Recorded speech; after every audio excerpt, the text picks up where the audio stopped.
Yesterday, we looked at the defensemen. Today, we take a look at the overall play of the Islanders forwards. Who disappointed? Who lived up to expectations? And a little bit more of what to expect going forward. Plus, the Bridgeport Islanders come up big, and you won't believe who got the game-winning goal. All that and more coming up on this episode of the Locked On Islanders podcast. Your Locked On Islanders, your daily podcast on the New York Islanders. Part of the Locked On Podcast Network, your team every day.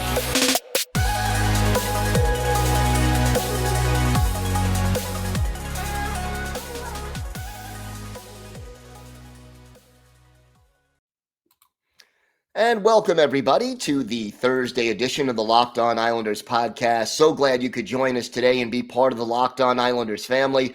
And thank you for making Locked On Islanders your first listen every day. We are free and available on all platforms. And yes, that does include YouTube. So subscribe now and don't miss an episode. They come out every Monday through Friday. Lots to talk about on today's show, but first, if you've got something Islanders related on your mind, if you have a question, a comment, a topic you'd like us to discuss on the show, feel free to email us at lockedonislanders@gmail.com. And if you leave your first name and where you're from, we're happy to mention you on the show when we talk about whatever it is that's on your mind. You could also follow the show on Twitter at Locked On Isles, and you could follow me, Gil Martin, on Twitter at Ice Wars, NYRVSNYI, and we'll keep you up to date on all the latest Islanders news, notes, and happenings throughout the offseason. The draft lottery now less than a week away. We'll talk about the draft, free agency, trade rumors, and anything related to your New York Islanders. Yesterday on the show, we did talk about the defensemen and how, it was a little bit of a disappointing season. And some of the things that were missing from that unit and some of the players that did better than expected. Today, we turn our attention to a general overview of the forwards. And, overall, when you look at the statistics, again, the Islanders 22nd in the league in goals scored, still in the lower half, really the lower third roughly of the league in that department. And again, based on the Barry Trotz system, you don't expect the Islanders to be a top 5 or top 10 goal scoring team, but you would hope they'd be closer to the mid-teens, 15, 16, 17, something in that range, rather than 22nd in the league in that department. And when you look at the roster, only 2 players on this team scored more than 20 goals this year. Brock Nelson, who had a career-high 37, Anders Lee, who finished the season with 28 in 76 games, was more or less on pace. If he played the last 6 games of the season, he had a pretty good shot at getting to 30, but obviously 28 in 76 games is now etched in stone. But then you go down the list of players, and the problem is a number of players were disappointing overall, and a number of players all slumped at the same time. And I think when you combine those 2 factors with the COVID wave that hit the team early, it really created problems that this team wasn't able to overcome. So we mentioned Lee and Nelson. They certainly lived up to expectations offensively. Matthew Barzal, I think, was a bit of a disappointment, only getting 15 goals on the year. The 44 assists is not far off from where you'd expect him to be, but you'd want him closer to 20 goals and 50 assists, really. 59 points in 73 games, not what you want from your most dynamic offensive weapon. And the thing is, with a playmaker like Barzal, a guy who's not a shoot first kind of guy, but a guy who's going to help his teammates get good quality scoring opportunities, the fact that he doesn't have a bona fide sniper on his line really creates part of the problem for his numbers. Then you have the guys who just started off way too slow. Josh Bailey finished with 44 points in 74 games for a guy who really is a third liner at this point, more or less. That's not a terrible final line. Again, Bailey more of a passer than a shooter. And, the 14 goals is about right. You would like a little bit more in the assist column. But October, November, December, Bailey was pretty bad. He stabilized and played better in the second half. Same with J.G. Pageau, third line center, 18 goals, not terrible. You wanted him to get to 20, but 18 goals in 77 games for your third line center isn't bad. But again, slow start, better finish. Anthony Beauvillier, still frustrating. And, finishes the season with 12 goals, 34 points in 75 games. Not what you expected from Bo. Didn't take that step forward. Still has that great speed, but doesn't really use it consistently to his benefit. And, the problem I have with Beauvillier, the numbers are low, but at the same time, Bo disappears. There'll be 3 or 4 games in a row usually where Beauvillier is noticeable and playing well and contributing. And then he'll go 5, 6, 7 games where you're like, did Anthony Beauvillier play in this game? Or is he still in the lineup? Is he taking his regular shifts? You don't even notice that he's there. And that's not a good sign. At this stage in his career, you would have hoped that Bo would have taken another step forward. Kyle Palmeri, another guy who really started off so poorly this season, 1 goal in his first 29 games, finishes with 15 goals and 33 points in 69 contests. That's not going to get it done. Palmeri was re-signed to replace Jordan Eberle. Eberle was your first line winger. 15 goals, 33 points in 69 games is not it. Now, he's finished strong, but, again, October, November, December, Kyle Palmeri was a non-factor. Oliver Wahlstrom was kind of the opposite. Started off pretty hot, cooled down, spent a lot of time in Barry Trotz's doghouse. Trotz is tough on him, but I think it's tough love, trying to get Wahlstrom motivated and to learn what to do without the puck. Part of the problem with Wahlstrom was a lack of ice time, especially later on in the season. But again, early in the season, he was one of the more dynamic offensive players on the team, ends up finishing with just 13 goals and 24 points. Kiefer Bellows finished stronger than where he started, 6 goals, 19 points in 45 games. And then you come to that fourth line, Cizikas, Martin, Clutterbuck, and then I'll throw in Ross Johnston. Ross Johnston had an opportunity when Cal Clutterbuck was injured late in the season.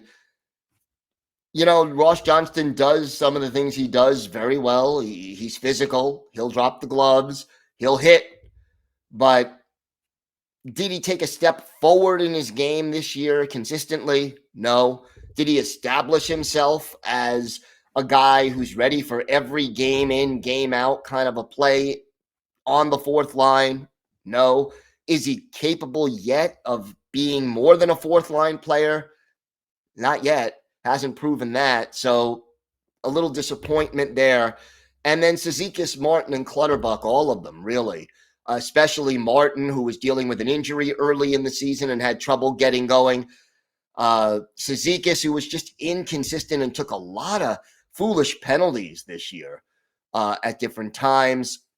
They really kind of struggled, looked a step slower this year, didn't have the usual cohesion and jump that made them the best fourth line in the league. And Clutterbuck missed the end of the season with injury. So overall, the inconsistent play of the forwards was a major factor in this team's lack of success, and we'll break them all down player by player over the course of the coming weeks. When we return, more to discuss.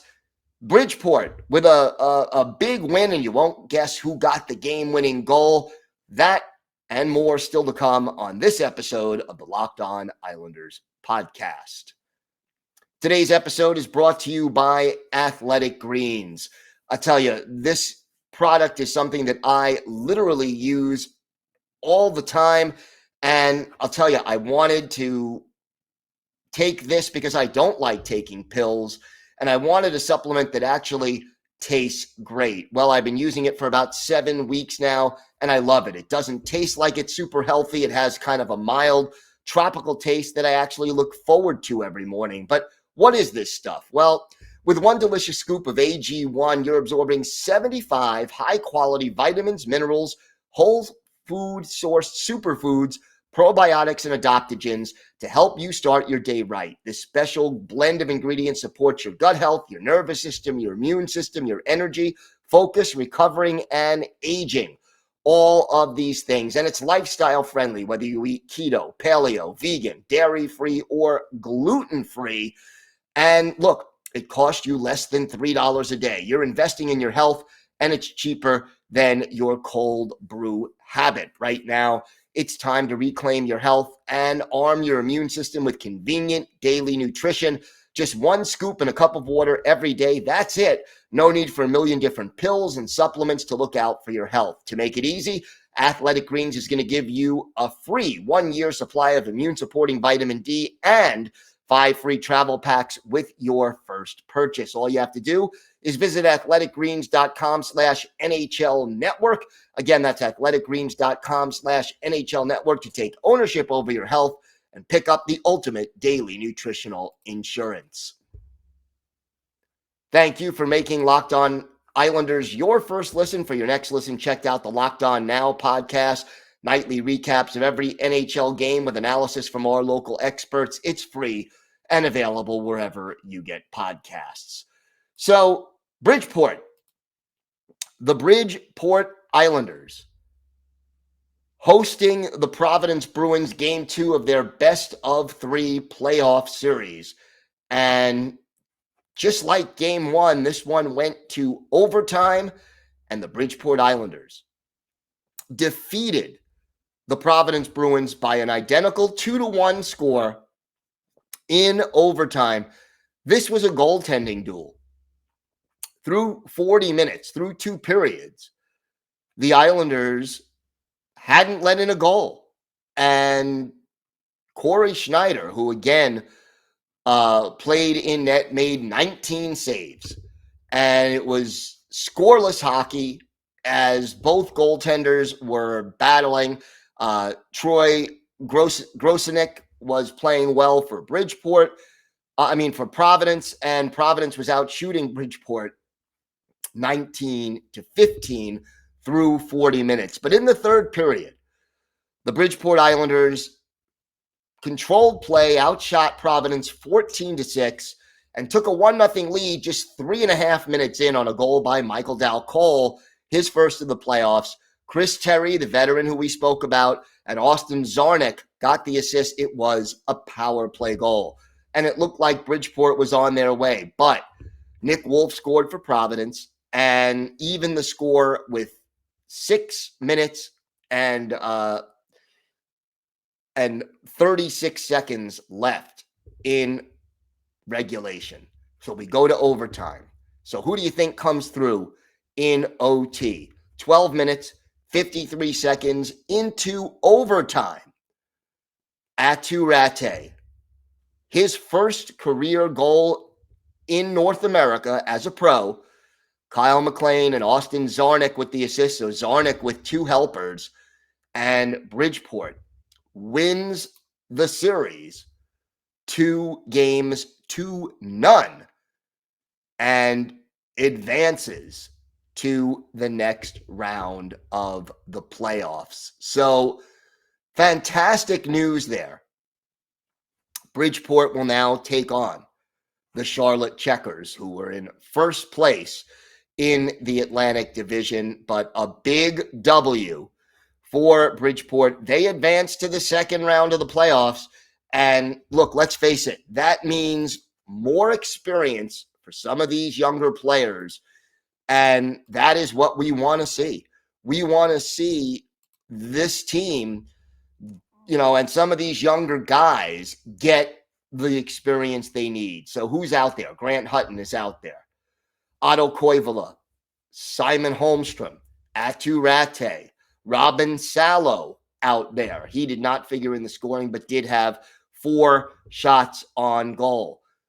All of this is helping Brent Thompson's team, and 5,478 fans in Bridgeport go home happy. So we will discuss more about the Bridgeport Islanders and their schedule as soon as we know the schedule for round 2. But a big win, and again, more playoff experience coming for the Bridgeport Islanders. For Atu Rate, the goal, he had 2 penalty minutes, 4 shots on goal, and he was a +1 in this game. So overall, just great to see him quickly acclimating to the North American game. I mean, 4 shots on goal in what is essentially his fourth game, and his second ever playoff game in North America. Look, there are adjustments. The rink is narrower, the shooting angles are different, the game is more physical.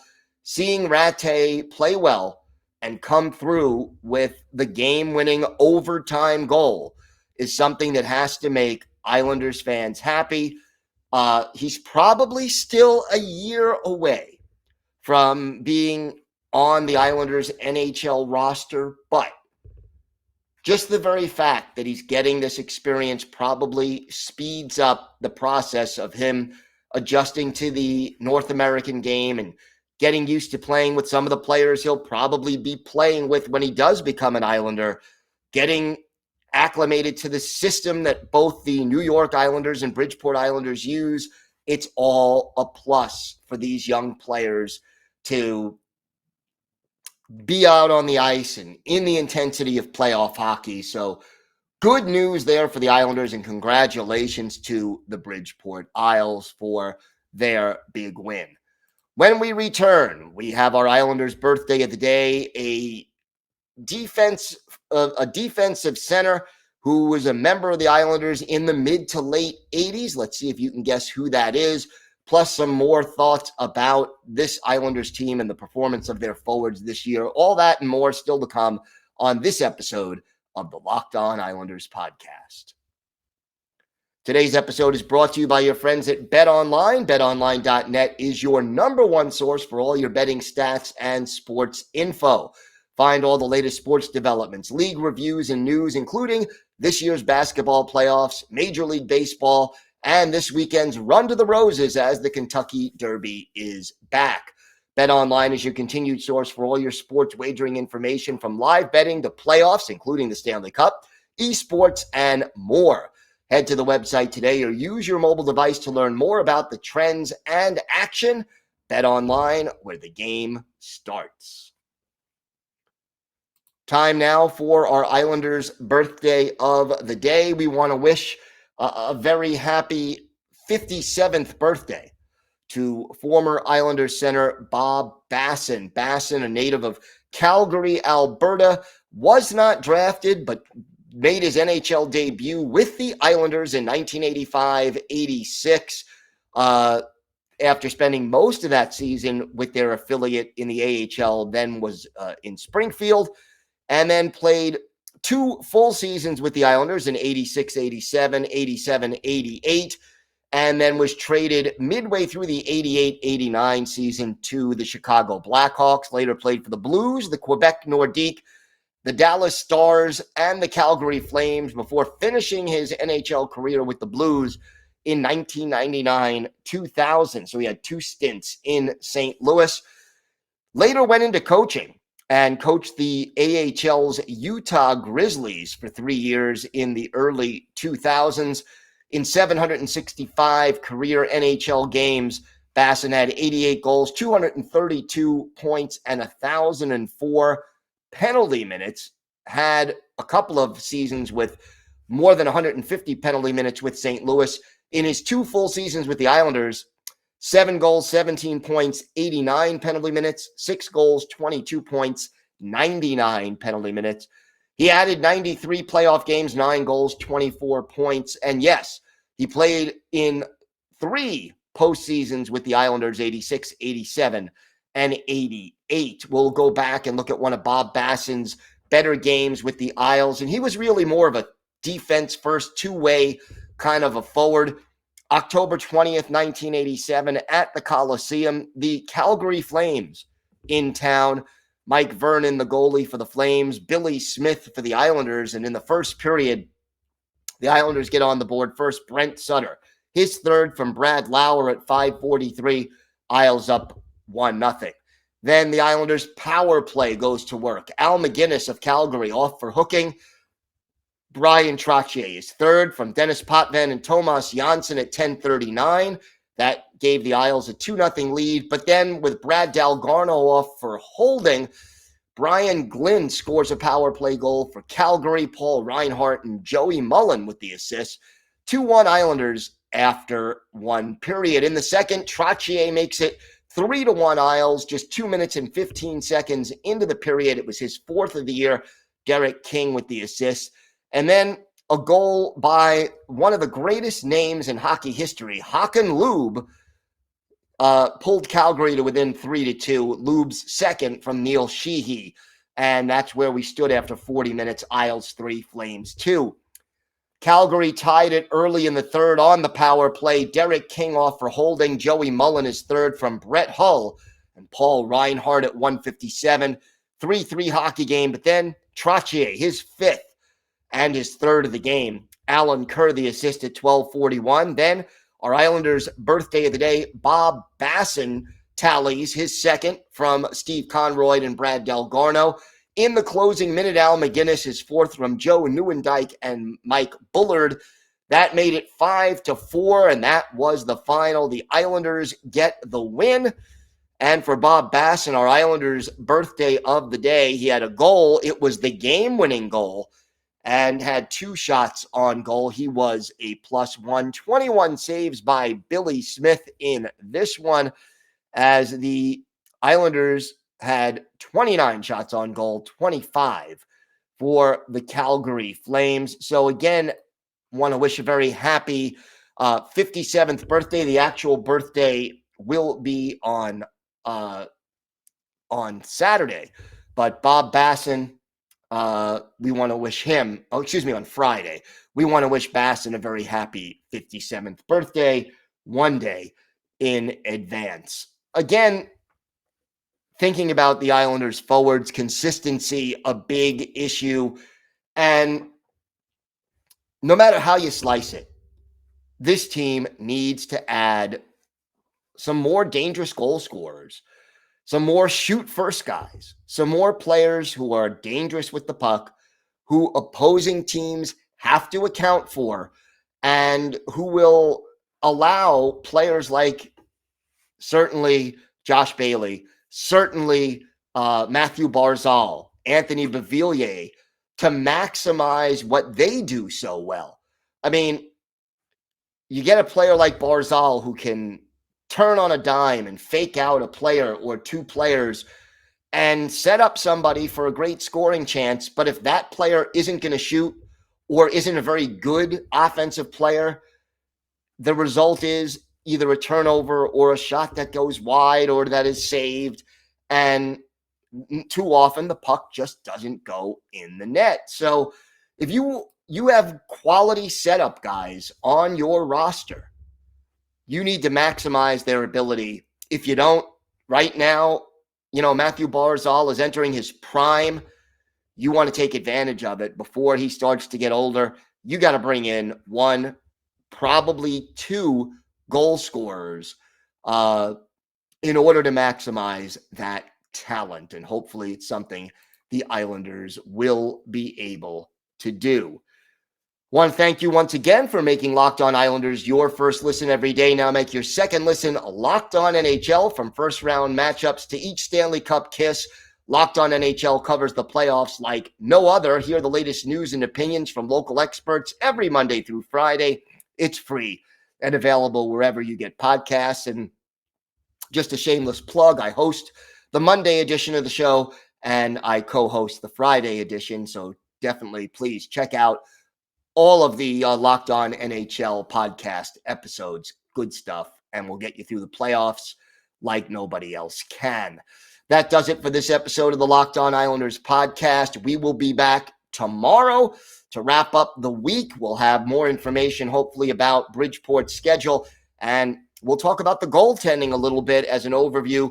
Next week, we will begin our player-by-player analysis of this team. We'll talk about the season that was, the role that this player has in the future, if any, and a lot more. So make sure you stay with us. We'll keep you busy all off-season long with the latest news about your New York Islanders. Have a great day, everybody. Stay safe. And, of course, let's go Islanders.